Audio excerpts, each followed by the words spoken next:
కాశ్మీర్ రాజు ఇండియాలో కలుస్తా అంటే కండిషన్లు పెట్టింది నెహ్రూవే. నెహ్రూ గారు సర్దార్ పటేల్ చెప్పింది వినకుండా బ్రిటిష్ వాళ్ళ మాట విన్నారు. అంతేకాదు జునాగఢ్కి కాశ్మీర్కి సేమ్ సిచ్యువేషన్ అయినా కూడా ముస్లిం మెజారిటీ ఉన్న రాష్ట్రానికి ఒకలాగా, హిందూ మెజారిటీ ఉన్న రాష్ట్రానికి ఒకలాగా న్యాయం చేశారు. అసలేం జరిగింది, నెహ్రూ గారు చేసిన 7 మిస్టేక్స్ ఏంటి, ఇవన్నీ తెలుసుకోవడానికి చివరి వరకు చూడండి. నెహ్రూ గారి మిస్టేక్స్ ముందు పాకీ పందుల కుట్ర.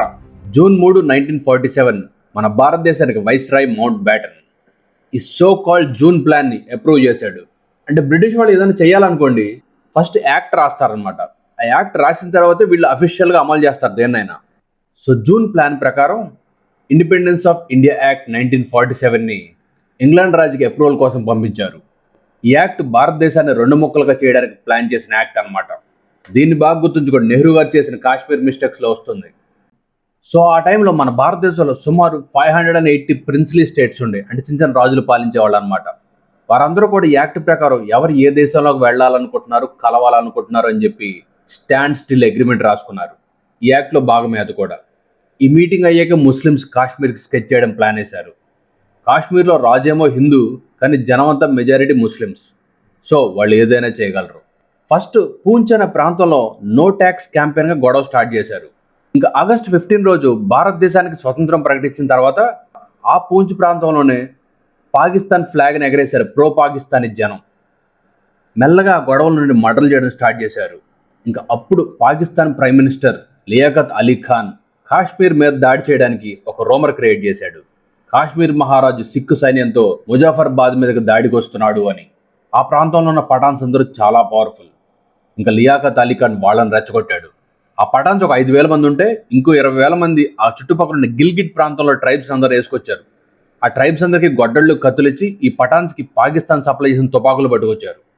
ఇంకా అప్పుడు కాశ్మీర్ మహారాజు భయపడి ఇండియాకి లెటర్ రాశాడు, నాకు హెల్ప్ చేయండి, ఇండియాలో మమ్మల్ని కలుపుకోండి అని. ఎందుకంటే పఠాన్స్ దాటికి అప్పటికే మహారాజ్ సైన్యం అంతా పారిపోయారు, చల్లా చెదురైపోయారు. అప్పుడు కూడా పాకిస్తాన్ వాళ్ళు కాశ్మీర్ వాళ్ళని చంపింది సేమ్ పెహల్గామ్లో స్టైలే. కల్మా చదవమంటారు, చదవడం రాదనుకోండి చంపేస్తారు. జస్ట్ దానికి ముందే నెహ్రూ గారికి మహారాజ్కి మధ్య రిలేషన్షిప్ చెడింది. ఆ రీజనే కాశ్మీర్ విషయంలో నెహ్రూ గారి మొదటి మిస్టేక్. నెహ్రూ గారికి కాశ్మీర్లో ఒక ముస్లిం బెస్ట్ ఫ్రెండ్ ఉండేవాడు, అతనే షేక్ అబ్దుల్లా. అతను మన గాంధీ గారు క్విట్ ఇండియా మూవ్మెంట్ చేశారు కదా, బ్రిటిష్ వాళ్ళు మన దేశం నుంచి బయటకు పోమని. సేమ్ అదే స్టైల్లో క్విట్ కాశ్మీర్ అనే మూవ్మెంట్ని స్టార్ట్ చేశాడు, మహారాజుని కాశ్మీర్ వదిలిపోమని. అప్పటి కాంగ్రెస్ వర్కింగ్ ప్రెసిడెంట్ ఆచార్య కృప్లాని కాశ్మీర్ వెళ్ళి మందలించారు. మీ అందరితో పాటు ఆ మహారాజు కూడా ఇక్కడే పుట్టి పెరిగాడు, సో మీకు ఎంత హక్కు ఉందో ఆయనకు కూడా అంతే హక్కు ఉంది, ఇలా క్విట్ కాశ్మీర్ అని చేయడం కరెక్ట్ కాదన్నారు. కానీ షేక్ అబ్దుల్లా నెహ్రూ సపోర్ట్తో క్విట్ కాశ్మీర్ కంటిన్యూ చేశాడు 1946లో. ఇంకా కాశ్మీర్ రాజు పోలీసులు షేక్ అబ్దుల్లాని అరెస్ట్ చేసి జైల్లో వేశారు. ఇంకా నెహ్రూ గారు బెస్ట్ ఫ్రెండ్ అబ్దుల్లాని విడిచిపెట్టమని కాశ్మీర్ వెళ్లారు. కానీ మహారాజ్ సెక్యూరిటీ నెహ్రూ గారిని నీకు అనవసరమైన విషయాల్లో తలదూర్చావంటే టోపీ చిరిగిపోద్ది, తిరిగి ఢిల్లీ దొబ్బేమన్నారు. ఇంకా నెహ్రూ గారు ఇగో బాగా హట్ అయింది. నాకు టైం వస్తుంది కదా అప్పుడు చెప్తానరా నీ పని, గవ్వెవడో గవాస్కర్ ఎవరో అని చెప్పి ఛాలెంజ్ చేసి వెళ్ళిపోయారు ఆయన.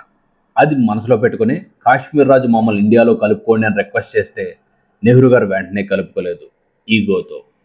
కానీ కాశ్మీర్ రాజు ఇండిపెండెంట్గా పాలించుకోవాలని ఆయన కోరుకున్న ఫీలింగ్ మాత్రం ఎప్పుడు ఇండియన్ అనే ఫీలింగ్ ఉండేది. ఈవెన్ 1931 రౌండ్ టేబుల్ కాన్ఫరెన్స్లో కూడా ఐఎమ్ ఇండియన్ ఫస్ట్ అండ్ దనే మహారాజా అని కూడా చెప్పారు. అది కూడా ఈ గొడవ అవడానికి 16 సంవత్సరాల ముందు. బట్ ఇక్కడ కాశ్మీర్లో ప్రజల ప్రాణాల కంటే నెహ్రూ గారి ఈగో ఇంపార్టెంట్.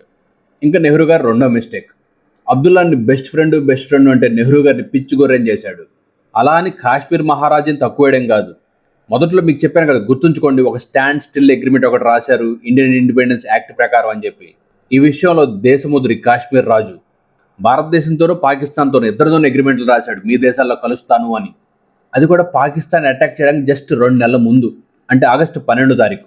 మన ఇండియన్స్కి ఈ విషయం తెలిసి, బాబు మీ జనాన్ని ఒకసారి ఢిల్లీ పంపించు, వాళ్ళతో మాట్లాడతాం, నువ్వు 2 చోట్ల సంతకం పెట్టావంటే ఇది కుదరదు అని చెప్పి అగ్రిమెంట్కి రమ్మన్నారు.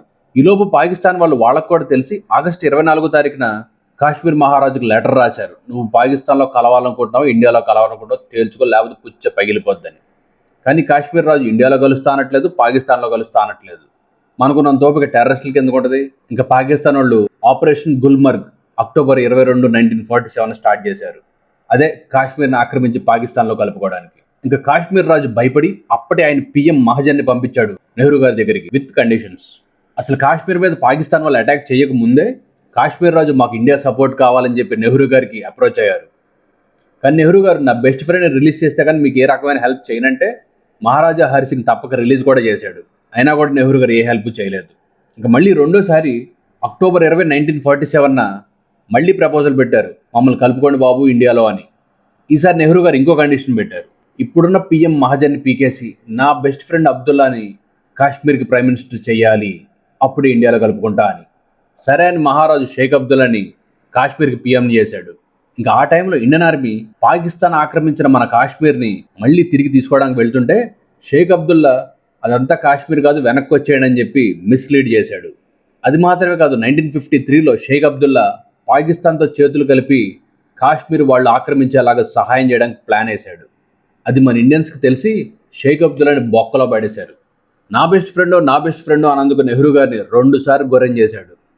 నెహ్రూ గారి మూడో మిస్టేక్, పటేల్ గారు మాట వినకపోవడం. మనోళ్ళంతా కాశ్మీర్ని నెహ్రూకి అప్పచెప్పేసి వెళ్ళిపోయాడు పటేల్ గారు అని కథలుగా చెప్పుకుంటున్నారు. అదంతా తప్పు. అసలు ముందు కాశ్మీర్ విషయంలో నెహ్రూ గారు పటేల్ గారిని అసలు ఇన్వాల్వ్ అవ్వనివ్వలేదు. ఇది మా తాత ముత్తాతల ప్లేసు, నాకు తెలుసు దీన్ని ఎలా హ్యాండిల్ చేయాలో అని చెప్పి పటేల్ గారిని సైడ్ చేసేసారు ఆయన. కొంతమంది మన దగ్గర అంత ఆర్మీ లేదు, పటేల్ గారు హైదరాబాద్కి తీసుకెళ్లిపోయారు, నిజాం దగ్గర నుంచి హైదరాబాద్ తీసుకుని భారతదేశంలో కలపడానికి అని చెప్పి ఇంకొక కథ అల్లారు. అది కూడా తప్పే. ఎందుకంటే కాశ్మీర్ మన దేశంలో కలిసిపోయిన 1 సంవత్సరం తర్వాత అప్పుడు హైదరాబాద్ ఇండియాలో కలుపుకున్నారు. అది కూడా పీస్ఫుల్గా, ఒక్క బుల్లెట్ కూడా కాల్చలేదు. సో ఆర్మీతో అవసరమే లేదు అక్కడ. పాకిస్తాన్ ఆక్రమించిన కాశ్మీర్ని తీసుకోవడానికి మన ఇండియన్ ఆర్మీ వెళ్తుంటే నెహ్రూ గారు మన ఇండియన్ ఆర్మీని కాల్చడం ఆపేయమని చెప్పి సీజ్ ఫైర్ ప్రకటించారు. అప్పటికే పటేల్ గారు జవహర్ లాల్ సీజ్ ఫైర్ చేయమని చెప్పొద్దు, మనం చాలా నష్టపోతాం అని చెప్పారు. అయినా కూడా నెహ్రూ గారు వినలేదు. కొన్ని పటేల్ గారు అంటే రాజకీయ నాయకుడు కాబట్టి ఆయన మాట వినలేదు అనుకుందాం. ఆర్మీ చీఫ్ మాట కూడా వినలేదు నెహ్రూ. అప్పటికి ఆర్మీ చీఫ్ జనరల్ కరియప్ప నాకు ఇంకొక 3 వారాలు కావాలి, మొత్తం కాశ్మీర్ భారతదేశంలో కలిపేస్తాను, సో ప్లీజ్ సీజ్ ఫైర్ చెప్పొద్దు అని చెప్పాడు.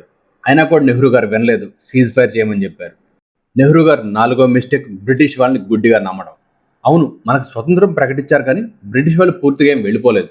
అప్పుడే ఫామ్ అయిన 2 యంగ్ కంట్రీస్కి గైడ్ చేస్తున్నారు వాళ్ళు కొంతమంది ఇక్కడే ఉండి. సో ఖచ్చితంగా బ్రిటిష్ వాళ్ళకి కాశ్మీర్ మీద పాకిస్తాన్ వాళ్ళు ఆక్రమించడానికి ప్రయత్నిస్తున్నారు అని తెలియకుండా ఉండదు. పండిట్ అంటే బాగా తెలిసినోడు ఎక్స్పర్ట్ అని అర్థం. కానీ పండిట్ నెహ్రూ గారికి ఆ మాత్రం తెలీదా? బ్రిటిష్ వాళ్ళు 200 సంవత్సరాలు భారతదేశాన్ని దోచుకుతున్నారు, వాళ్ళని సలహాలు అడిగితే ఎలాంటి సలహాలు ఇస్తారో తెలీదా? నెహ్రూ గారు మన వాళ్ళు ఎవరిని కూడా సలహా అడగకుండా మౌంట్ బ్యాటన్ దగ్గరికి వెళ్ళి డిస్కషన్లు పెట్టారు. అసలు బ్రిటిష్ వాళ్ళ first policy divide and rule, మనల్ని విడదీసి పాలించడం. అలాంటి మనకెందుకు ఇస్తాడండి సలహా ఫేవరబుల్గా?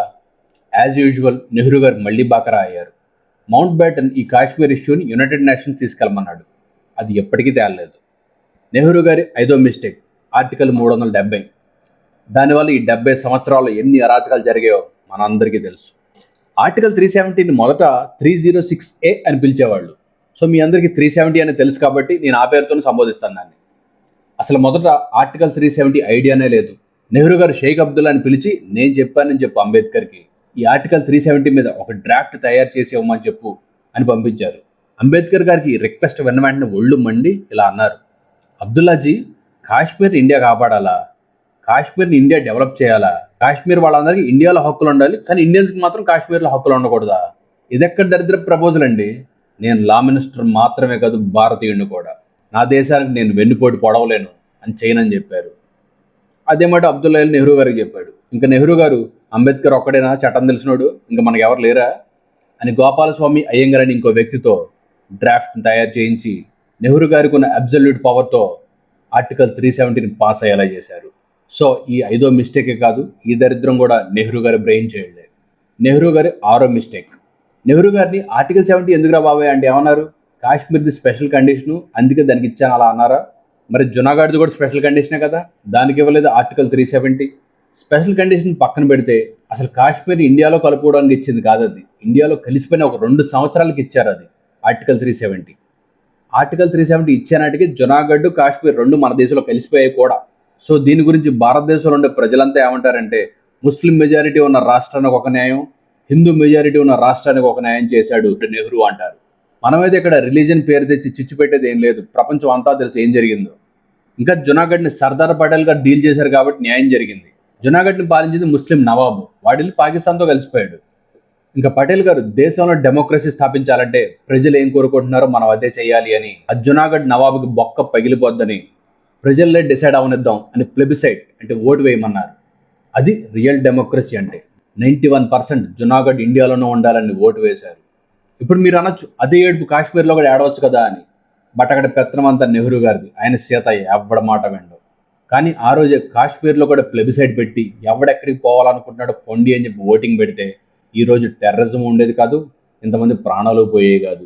ఆ క్రెడిట్ కూడా నెహ్రూ గారే, సారీ పండిట్ నెహ్రూ గారు కొట్టేశారు. ఇంకా నెహ్రూ గారి చివరి 7th మిస్టేక్. ఎప్పుడైనా ఎలక్షన్ జరిగితే ఏం చేస్తారు? జనాభా బట్టి సీట్లు పంచుతారు కదా. కానీ నెహ్రూ గారు వాళ్ళ ముస్లిం బెస్ట్ ఫ్రెండ్ పార్టీకి ఫేవర్ చేయడం కోసం అసలు రూలే పట్టించుకోలేదు. జమ్మూలో జనాభా ఎక్కువ ఉంటే కాశ్మీర్కి ఎక్కువ సీట్లు ఇచ్చారు. మొత్తం 75 సీట్లు, దాంట్లో మెజారిటీ అంతా కూడా కాశ్మీర్కి ఇచ్చారు, జమ్మూకి ఇవ్వకుండా. ఆ 75 సీట్లు కూడా నామినేషన్లు వేసింది 73 ముస్లింలు, ఒక ఇద్దరు నాన్ ముస్లిమ్స్. ఆ ఇద్దరు నాన్ ముస్లింలు కూడా బెదిరించారు చంపేస్తామని. ఇంకా వాళ్ళు విత్డ్రా చేసుకుని పారిపోయారు. సో 75 మొత్తం నేషనల్ కాన్ఫరెన్స్ అనే ముస్లిం పార్టీ గెలిచారు. అదే నెహ్రూ గారి బెస్ట్ ఫ్రెండ్ పార్టీ గెలిచింది. సో ఇక్కడ నెహ్రూ గారు వాళ్ళకి ఎందుకు ఫేవర్ చేశారు? ఎందుకంటే ఎవరైతే మెజారిటీ వస్తారో వాళ్ళకే హక్కు ఉంది కాశ్మీర్కి కాన్స్టిట్యూషన్ రాసే హక్కు. సో వాళ్ళ బెస్ట్ ఫ్రెండ్కి వచ్చేలా చేశారు ఆయన. ఇంకా షేక్ అబ్దుల్లా వాళ్ళకు నచ్చినట్టుగా రాజ్యాంగాన్ని రాసి షేక్ ఆడించాడు. అందరితో అయిపోలేదు. 1952లో షేక్ అబ్దుల్లాని ఢిల్లీకి పిలిచి ఆయనకు ప్రామిస్ చేశాడు, అగ్రిమెంట్ అనమాట. అదే ఆర్టికల్ 35A. ఈ ఆర్టికల్ 35A ఆర్టికల్ 370కి ఇంకా బలం చేకూరుస్తుంది. కాశ్మీర్లో ఉండే ప్రాపర్టీస్కి భారతీయులు ఎవ్వరికీ హక్కు ఉండదు, ఆ కాశ్మీర్లో ఉండే వాళ్ళకి తప్ప. కాశ్మీర్లో ఉండే గవర్నమెంట్ జాబులకు కూడా ఏ ఇండియన్ అప్లై చేయడానికి లేదు, ఓన్లీ కాశ్మీర్ వాళ్ళు మాత్రమే. ఇంకా అంతవరకు తీసుకున్న వాళ్ళు వెల్ఫేర్ ప్రోగ్రామ్స్ ఎందుకు వదిలేస్తారు? మొత్తం కాశ్మీర్ వాళ్ళకే. ఈ విషయం నెహ్రూ గారు సీక్రెట్గా పార్లమెంట్లో ఎవ్వరికీ చెప్పకుండా ప్రెసిడెంట్ ఆర్డర్ పాస్ చేసి చేయించారు. అంత అవసరం ఏమొచ్చింది భారతదేశాన్ని దరిద్రం పట్టేలా చేయడానికి? కాకపోతే అంతేకాదు, లా కూడా మనకు వేరు వాళ్ళకు వేరు. మన ఇండియన్స్ ఏమో ఐపీసీ ఇండియన్ పీనల్ కోడ్ వాడేవాళ్ళు, వాళ్ళేమో రణ్బీర్ పీనల్ కోడ్ ఫాలో అయ్యేవాళ్ళు. నిజం, నేను కామెడీ చేయట్లేదు, దాని పేరు అదే. నెహ్రూ గారు బిర్యానీ తినాలని ఉంటే రెస్టారెంట్కి వెళ్ళాలి కానీ రాష్ట్రాన్ని రాసేకూడదండి. ఇంత అద్భుతంగా చేసిన నెహ్రూ గారి గురించి మీ ఒపీనియన్ ఏంటో కామెంట్ సెక్షన్లో పెట్టండి. కంటెంట్ నచ్చితే షేర్ చేయండి, సబ్స్క్రైబ్ చేయండి. లోకా సంస్థ సుఖినో భవంతు.